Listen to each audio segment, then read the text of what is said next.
Denver's mayor has just weeks to hit his goal of housing 1,000 homeless people by the end of the year. People in one part of the city want to know why so much of the burden is falling on them. His plan calls for another hotel in northeast Denver. The latest location is at 38th and Peoria.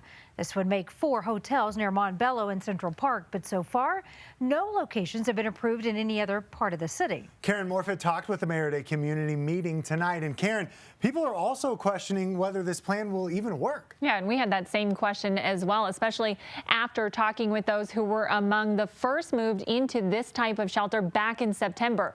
The thoughts on how things are going so far were very different. Ask Kyra Dolores, and she'll tell you life on the streets is anything but pleasant. Yet she's considering going back. And I'm so grateful I have running water to this day. But it just seems purposeless.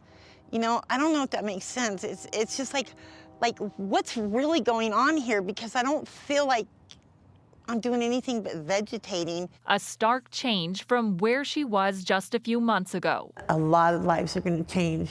Dolores was one of 77 people moved off the street and into a converted hotel in September, part of the mayor's first homeless camp resolution and a first step in his mission to house 1,000. The city hopes to use the Stay In on Peoria in a similar manner and took their plan to a concerned community. Their questions centered around the location and safety. How well are these supportive housing areas working? The mayor assuring them the model works with the right support services in place. Services that are promised, not required, and for Dolores, not always accessible. In the 2 months she's been housed at one of the city's hotels, she's had 4 case managers. So depressing. It's like I feel so hopeless, and I'm like actually considering leaving.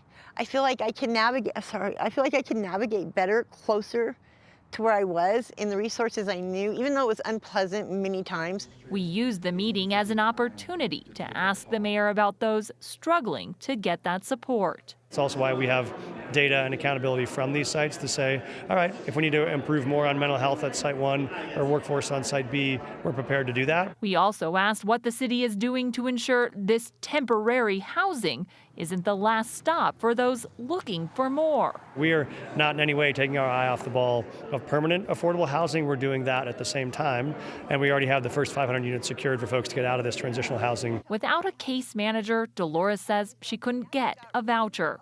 And while she's grateful for the roof she's been given, she worries the road the city is on may lead to more of the same. The mayor just kind of seems to be pushed and pulled in all different directions without really talking to the people that are in the middle of it. The people with the best answers are the people going through the hell. Now, I have been staying in touch with Kyra Dolores since her first day in housing over that time. She's also raised concerns about the lack of accountability for those in housing and thinks minimal requirements to stay could be helpful. Her last email, she says she's feeling more positive with her newest case manager, like she's willing to help. We will continue to follow her through this process. And again, the mayor and city council members saying that they are going to be holding these sites more accountable in the future. All right, Karen, we appreciate your reporting on this. Thank you.